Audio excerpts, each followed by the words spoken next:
Welcome back અને આગળ વાત કરીએ રાજકોટ મનપા દ્વારા તિરંગા યાત્રાનું આયોજન કરાયું। બહુમાળી ભવન ચોકથી જુબેલી ચોક સુધી આ યાત્રા નીકળી હતી। નાના મોટા 12 સ્ટેજ ઉપર સાંસ્કૃતિક કાર્યક્રમો યોજાયા। તિરંગા યાત્રામાં દેશભક્તિના ગીતો પણ ગુંજ્યા હતા। ધારાસભ્યો નગરસેવકો સહિત અગ્રણીઓ પણ જોડાયા હતા। તો વિદ્યાર્થીઓ અને નાગરિકો પણ આ યાત્રામાં સહભાગી બન્યા।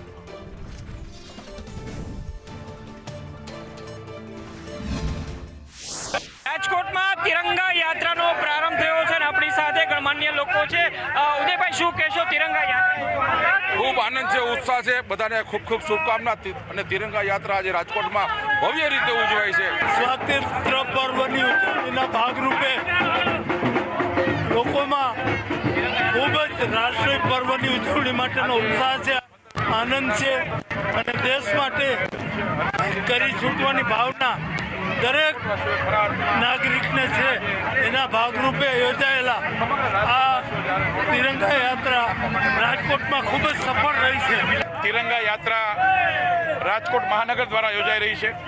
સૌ રાજકોટવાસીઓ તિરંગાને આનબાનને શાનને મહત્વ આપવા માટે આવી રહ્યા છે।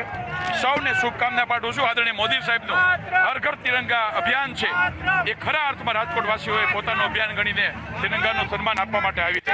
કેમેરામેન વિપુલ બોરીચા સાથે મયુર સોની, સંદેશ ન્યૂઝ, રાજકોટ।